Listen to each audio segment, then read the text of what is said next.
ప్రజాస్వామ్యాన్ని కించపరిచేలా గత ప్రభుత్వం ప్రవర్తించిందని కేంద్ర మంత్రి కిషన్ రెడ్డి మండిపడ్డారు. ఫోన్ ట్యాపింగ్ తీవ్రమైన అంశమని, దుబ్బాక, మునుగోడు ఎన్నికల్లోనూ ఫోన్ ట్యాపింగ్ జరిగిందని ఆరోపించారు. కేసీఆర్ది ఆటవిక చర్య అని అభివర్ణించిన కిషన్ రెడ్డి ప్రైవేట్ వ్యక్తుల ఫోన్లు ట్యాప్ చేసి డబ్బులు వసూలు చేశారని మండిపడ్డారు.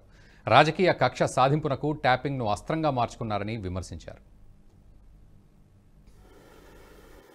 కోట్ల రూపాయలు వసూలు చేయడం కోసమే, దోపిడీ చేయడం కోసమే ఈ ఫోన్ల వ్యవహారం జరిగింది, టోపింగ్ వ్యవహారం.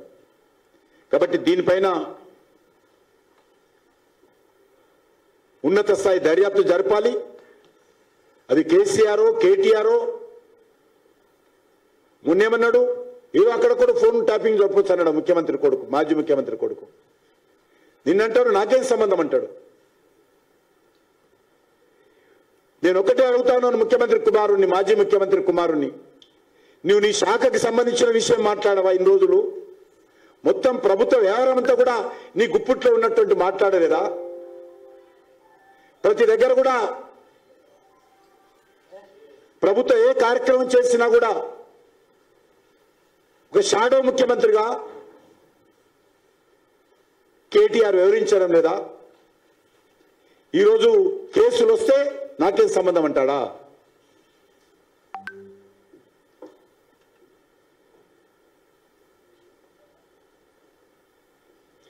అధికారంలో ఉన్నటువంటి ప్రభుత్వము